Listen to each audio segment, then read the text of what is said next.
Right then, hello everybody, welcome to the Adam Clery football channel. Je m'appelle Adam Clery, and Hugo Ekitike is going to Liverpool to join Wirtz, Frimpong, Kirkes, and literally every other member of the reigning Premier League champions. But given his age, his price tag, and some concerns over his finishing ability, there's a lot of opinions on this one, isn't there? So let's have a look at some facts and see what Liverpool are actually buying. Because, yeah, it's exciting, this one.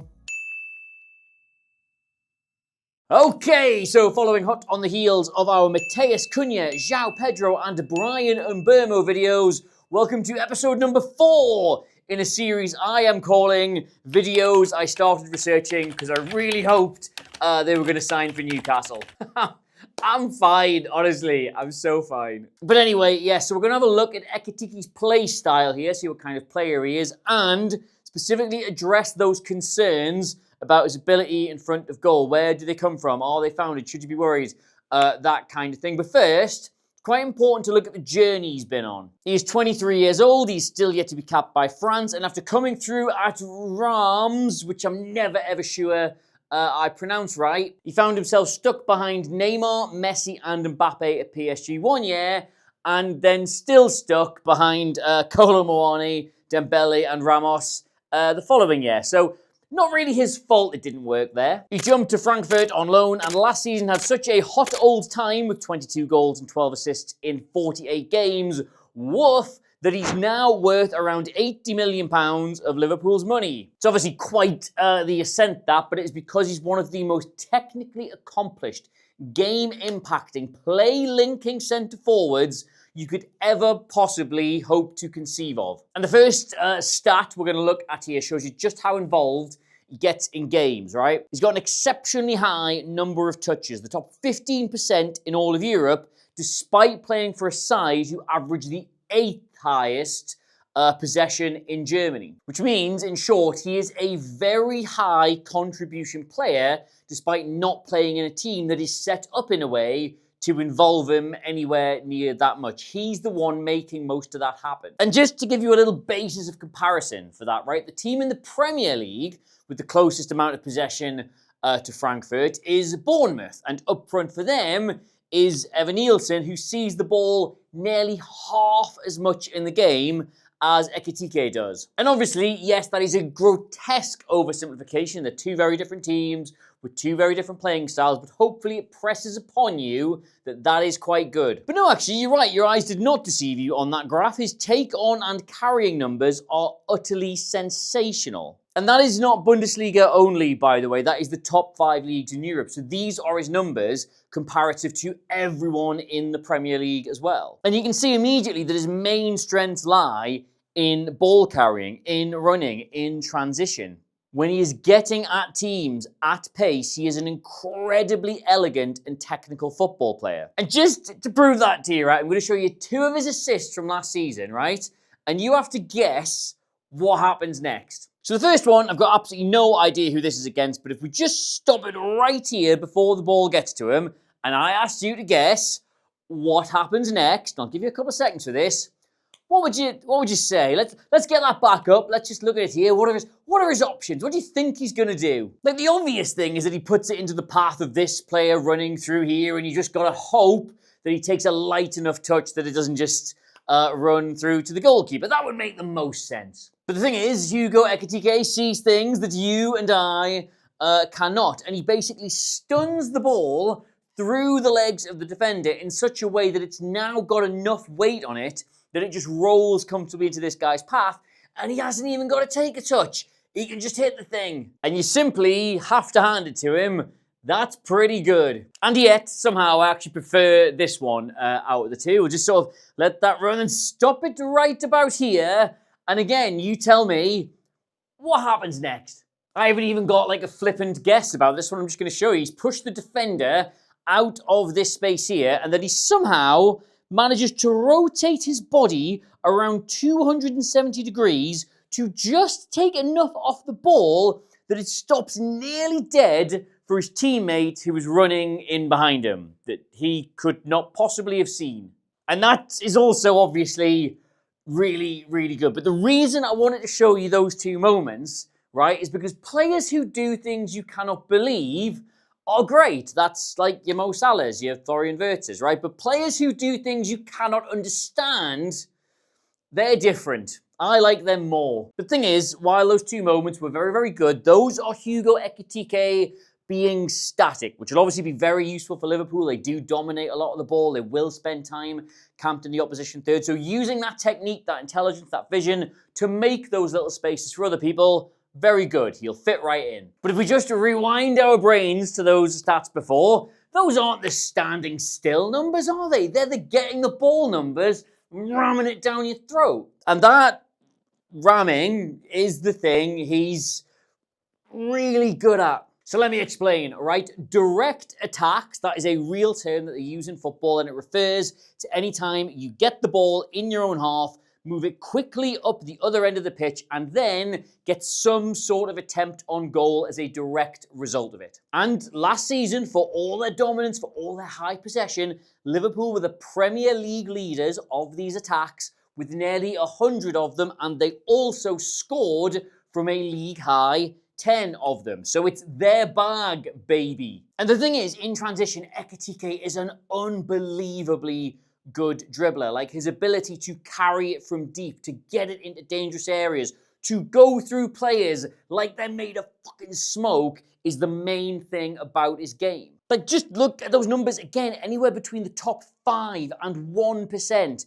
For carries into the dangerous areas, for taking players on, for beating players. And just a reminder, that's not the Bundesliga numbers, right? That's not just him versus Harry Kane and Jonas Wind or whoever, right? That's the Premier League is in there as well. It's him versus Haaland, it's him versus Salah, it's him versus Ollie Watkins, it's him versus Alexander Isak, who won't be mentioned again. And for a bit of balance, it is worth pointing out that's just the numbers, because obviously he's playing in a different league to those players, and let's see him try and do it that easily when he's got like Marilla or Sasa Lukic booting him up the arse. But purely in terms of the numbers, purely statistically, very impressive. And I mean, also, like, just watching him, you can see the close control he's got. He's more than gifted with it. The options he's gonna give Liverpool in terms of dropping and linking up and allowing like Salah or Wirtz or whoever's in the midfield to sort of get involved with stuff like this, the fullbacks then pushing up. He can tie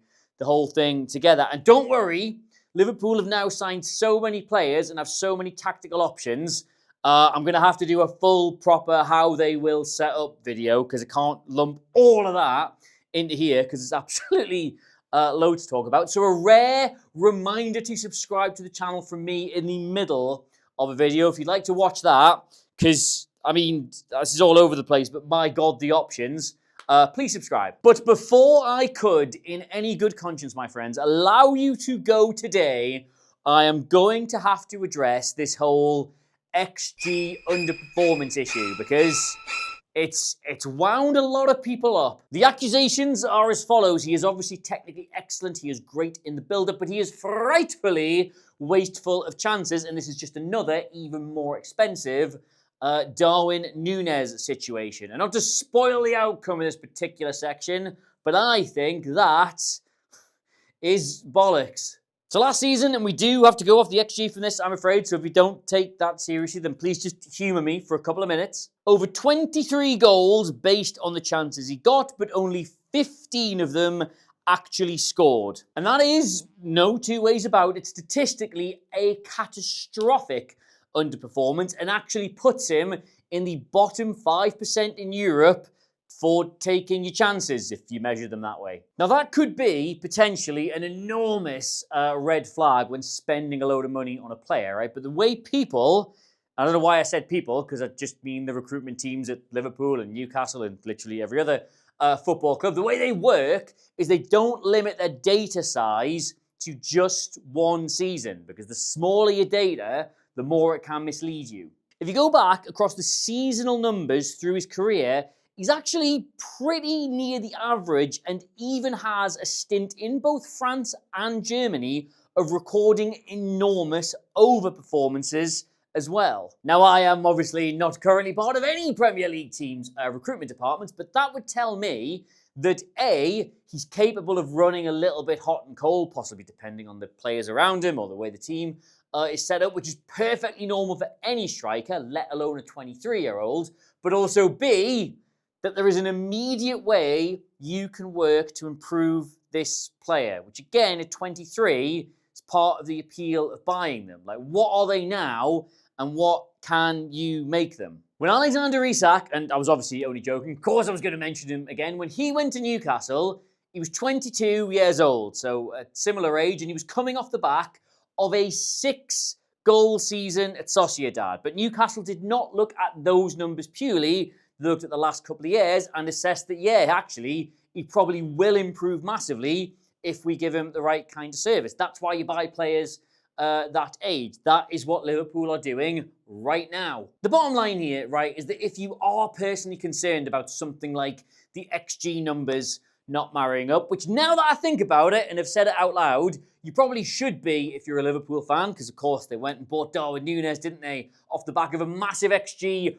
overperformance, and look at what happened there when he regressed to the mean. But anyway, I digress. Then these numbers that are being used to beat Ekitike around the head with and sort of talk down the transfer are not a massive problem, provided you do your due diligence.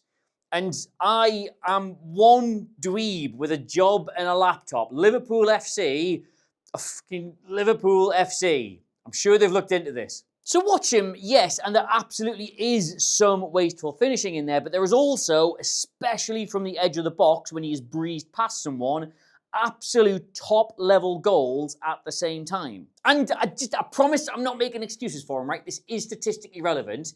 He missed 2 penalties last season, which would have added nearly 2 to that XG column, which he then didn't go and score. So the goalies go opposite ways for those. Then it goes from being a spectacular underperformance to just a bad one you probably don't even worry about. But anyway, never mind that. You combine it all with his link-up play, how he brings others into games, how he opens up space, how he drives forward with the ball. He is responsible for so many goals being scored in that Frankfurt team that he doesn't get himself or get an assist for. And I know there's no real way of quantifying that, but last season, just gone, Frankfurt scored 68 goals. And the season before, when they brought him in and he only really appeared right at the end, they only scored 51.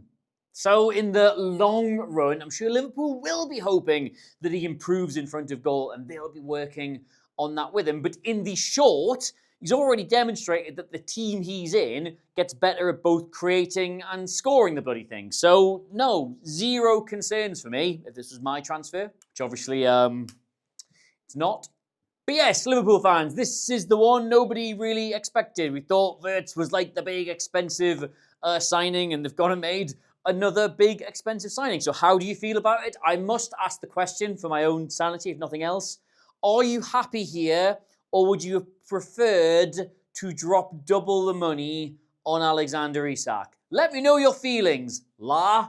In the meantime, you get me across all the social medias at Adam Clery, CLERY, and I will remind you that because they have so many tactical implications now, I will almost certainly be doing a Liverpool tactical preview ahead of the season, just because I want to sit down and work it out. And I'm told by YouTube to tell you, I'm passing it on, to click the bell, because sometimes people don't know when it's come out, and this will tell you when it's come out. And that's good for us, it's good for you, and it's good, maybe not for the planet, but for us. Until next time, though, that is it. I don't know what I thought was going to happen there, and I'll see you soon.